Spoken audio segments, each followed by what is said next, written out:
అర్జున్ని పోలీసులు అరెస్ట్ చేసి లాకప్లో పెట్టడంతో సుభద్ర అందరి మీద మండిపడుతూ మీరేం చేస్తున్నారో మీకు అర్థమవుతుందా? నా భర్తని కోర్టుకు కానీ తీసుకువెళ్తే నేను ప్రాణాలు వదిలేస్తాను అని చెప్పి సుభద్ర అంటూ ఉంటుంది. దాంతో అమ్మ అని చెప్పి గౌతమ్ షాకింగ్గా అరుస్తూ ఉంటాడు. తర్వాత గౌతమ్, అహల్య వీళ్ళందరూ కూడా ఇంటికి తిరిగి వస్తారు. గౌతమ్ అదితితో Ahalya documents, files, check books ఇవన్నీ కూడా తన రూమ్లో పెట్టింది, అవి నువ్వు ఏమైనా చూసావా అని చెప్పి అదితిని అడుగుతూ ఉంటాడు. అంటే నీ ఉద్దేశం ఏంటి గౌతమ్? వాటిని నేనే తీసానా అని చెప్పి అదితి అంటూ ఉంటుంది. అవును గౌతమ్, నువ్వేంటి అదితి మీద అలా అరుస్తున్నావని చెప్పి అవంతిక అంటూ ఉంటుంది.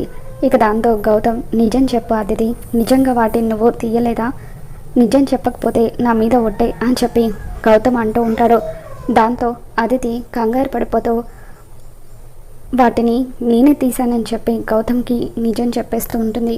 మరి అదితి ద్వారా గౌతమ్ తన తండ్రి అర్జున్ని కాపాడుకోబోతున్నాడా? ఏం జరగబోతుందో మన ఛానల్లో తెలుసుకుందాం. ఈ వీడియో మీకు నచ్చినట్లయితే ఒక లైక్ చేయండి.